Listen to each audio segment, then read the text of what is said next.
Baik, Assalamualaikum, salam sejahtera. Okay, hari ni saya nak tunjuk cara nak tukar bateri. Macam saya, saya kunci Pro 2 Myvi facelift lah. Rasa Pro 2 lain pun sama kot setting dia macam ni. Okay, saya dah keluarkan daripada sarung dia. Sarung dia beli kat Shopee je.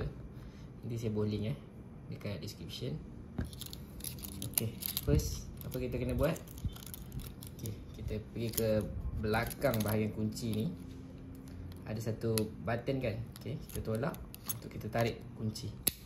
So buat yang tak tahu, kunci ni boleh guna kalau kata bateri kereta kita mati ke apa kan. So boleh guna ni lah untuk unlock kita punya kereta, kunci. Okay, ni belakang dia. Okay, so macam mana kita nak buka bateri dia? Okay, kalau kita tengok, okay, ni tadi tempat kita unlock kan, untuk lepas release ke kunci dia. So belah atas ni ada satu lubang. So just guna kunci ni je, tak perlu guna special tool ke apa. Just guna kunci dia balik, masuk ke dalam ni, just kepak sikit. Okay, macam tu. So dia dah terbuka. Okay, senang je. Ni kunci ni pun saya first time nak tukar, tak pernah tukar bateri lagi. Sebab dekat kereta pun dah naik notification, dia kata bateri dah lemah kan. Kereta pun dah 3 tahun lebih lah. So bateri dah weak. Okay, kita just pop macam tu je. Dia plastik. Okay, ni sarung kunci lah. Okay, button dia.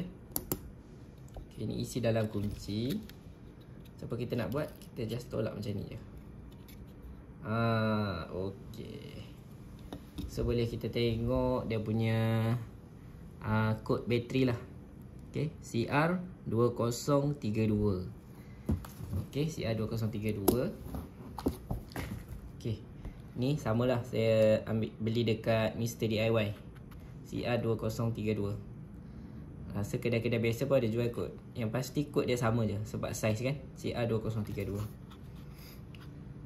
Okay, ni device flash camera toys. Jadi kod dia sama lah, tak kisahlah brand apa kan. Okay, so kita buang dulu bateri yang lama.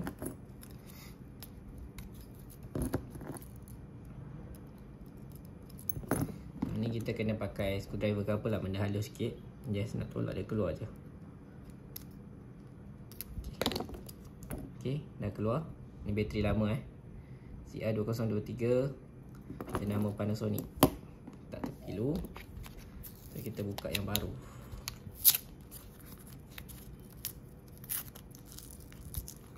Okay, ni yang baru CR2032. Okay, kita just pop je masuk dalam balik Pastikan dia punya tulisan ni dekat bahagian atas lah. Okay, yang berbintik dot-dot ni bahagian bawah. Okay, Bismillahirrahmanirrahim.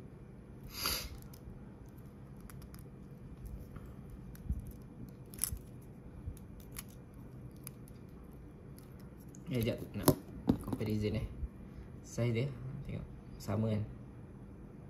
Okay,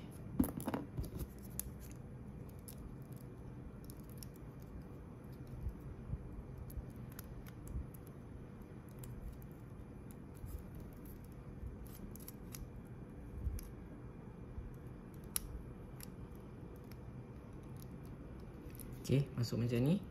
Just tekan je.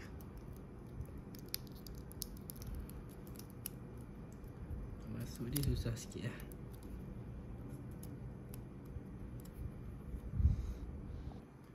Okay, kita nak masukkan bateri. Just tolak je masuk macam ni. Okay, tekan sini. Okay,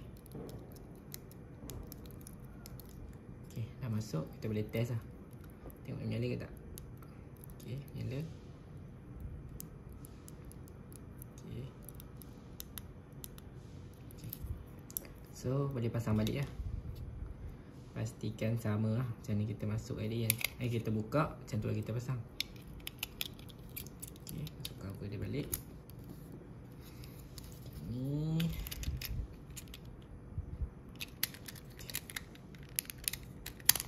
so just untuk kemas je balik. Okay, seal je balik.